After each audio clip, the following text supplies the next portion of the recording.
Od wdrożenia badań w Polsce w 1985 roku na terenie naszego kraju stwierdzono ponad 23 000 zachorowań na AIDS. Jest to jedynie wierzchołek góry lodowej.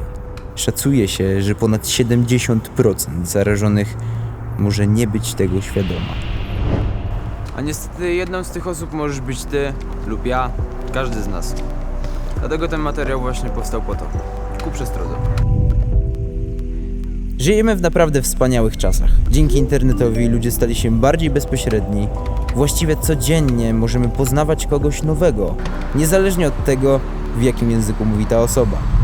Dożyliśmy dni, podczas których nowe przyjaźnie mogą zostawać nawiązywane właściwie wszędzie, na każdy sposób i bez żadnych ograniczeń. Tak jak ta para za mną. Widzicie ich? Uwierzylibyście, że jeszcze 5 minut temu się nie znali? Ale to nic złego. W końcu każdy ma prawo do robienia tego, co chce. I nie nam to oceniać. No spójrzcie na nich i wyobraźcie sobie, w jakim oni muszą być cudownym nastroju. I to jest piękne, że wreszcie nauczyliśmy się podchodzić do życia trochę mniej serio. W sensie, że już nie musimy tak bardzo przejmować się tym, co inni powiedzą. I to jest wspaniałe, że możemy tak jak ta, właściwie chyba już para, wrócić do domu, by wspólnie zakończyć tę noc. Tylko wiecie, problem polega na tym, że Razem z tymi wszystkimi pięknymi momentami wiąże się też wiele niebezpieczeństw.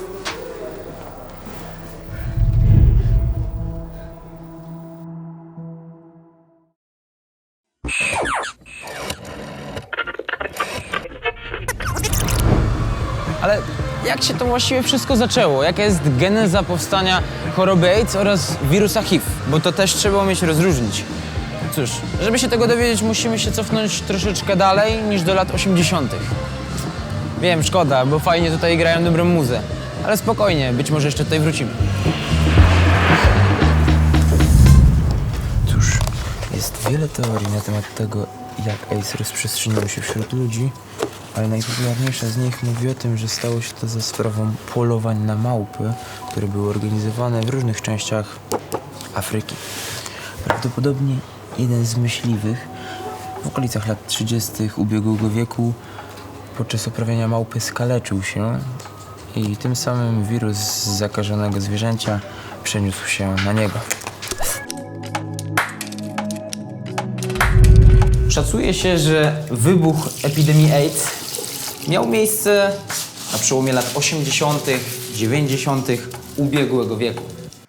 Początkowo myślano, że choroba ta dotyka jedynie homoseksualistów i narkomanów. Ale dziś wiemy, że to nieprawda.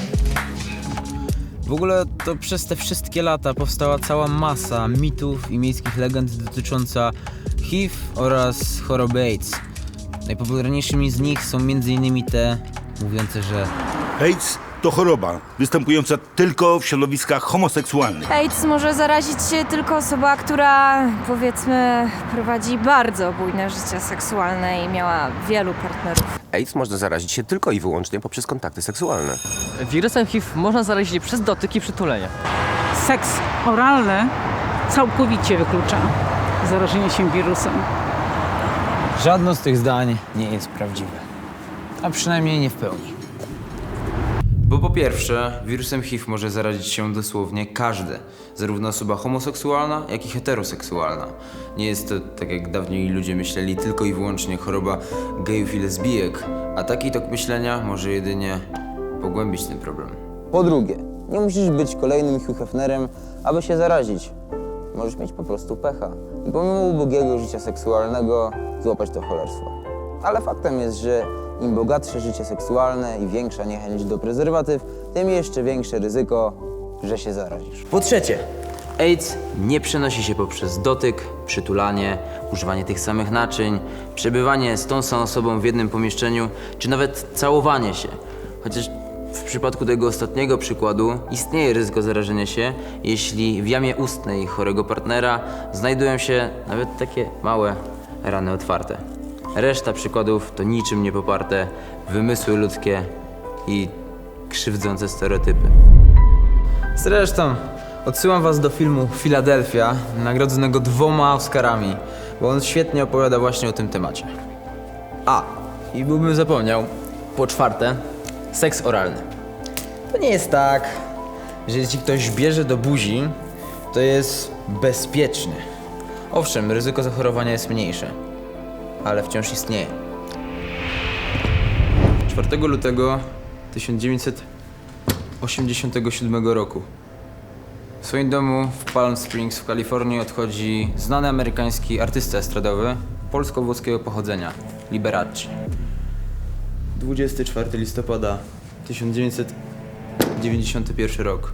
Jest to dzień, w którym cały świat żegna Freddie'ego Mercury'ego, jednego z największych wokalistów naszych czasów. Marzec 1995 rok. Na skutek nieprzyjemnego ucisku w klatce piersiowej Eazy-E trafia do szpitala z podejrzeniem astmy. Ale niestety chwilę później lekarze potwierdzają obecność wirusa HIV w jego organizmie. Mając zaledwie 30 lat, o godzinie 18:35 26 marca Eazy-E umiera.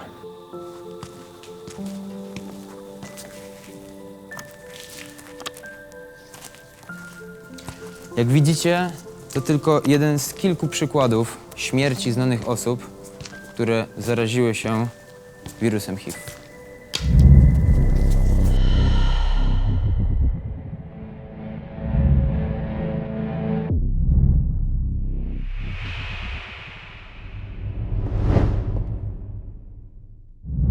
Łatwo jest jednak odnosić się do tych dat i utożsamiać AIDS ze śmiercią tych wszystkich znanych person, ale jeszcze łatwiej jest zapomnieć, że jest to jedynie wierzchołek góry lodowej. Że tak naprawdę każdego dnia giną zwykli ludzie, którzy AIDS zarazili się przez przypadek, przez brak odpowiedniej edukacji, przez nonszalancję. To, że nikt nie powiedział im, że wirus ten może dotknąć każdego z nas. Nieważne, czy jest się światowej klasy muzykiem, półetatowym grafikiem, czy podbijającym kartę na zakładzie panem Januszem. To gówno nie wybiera. Każdy jest narażony. A wiecie, co jest w tym wszystkim najgorsze? Że w dzisiejszych czasach każdemu wydaje się, że jest nietykalny. Chociaż nie. Stop. Zawsze ludziom się wydawało. Wiecie, nieraz widziałem sytuacje w życiu realnym lub w internecie, gdy ludzie robili sobie krzywdę na skutek nieodpowiedzialnego zachowania, a później mieli pretensje do całego świata, zadając pytania: dlaczego ja? Dlaczego ja? No a dlaczego nie ty?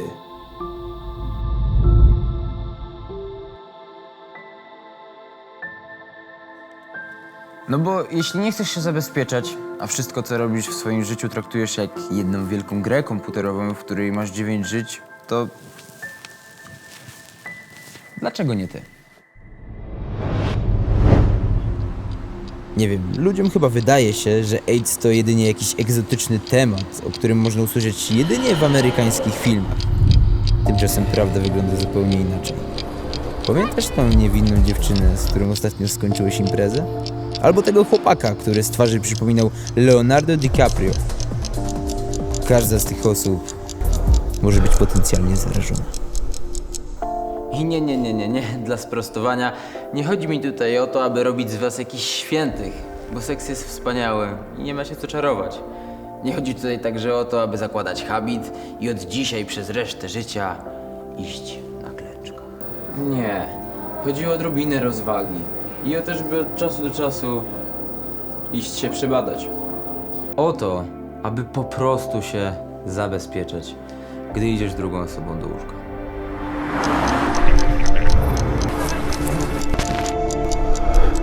Parafrazując słowa Freddie'ego Mercury'ego, wszyscy chcielibyśmy żyć wiecznie. Wiemy natomiast, że jest to niemożliwe. Ale możemy chociaż żyć na własnych zasadach, zdrowi i bez obawy o to, że któregoś dnia ta straszliwa choroba nam to uniemożliwi. A wystarczy tylko pewna zachowawczość i świadomość. Dlatego życzę wam wszystkim zdrowia i samych przyjemności na drodze miłości. Uważajcie na siebie.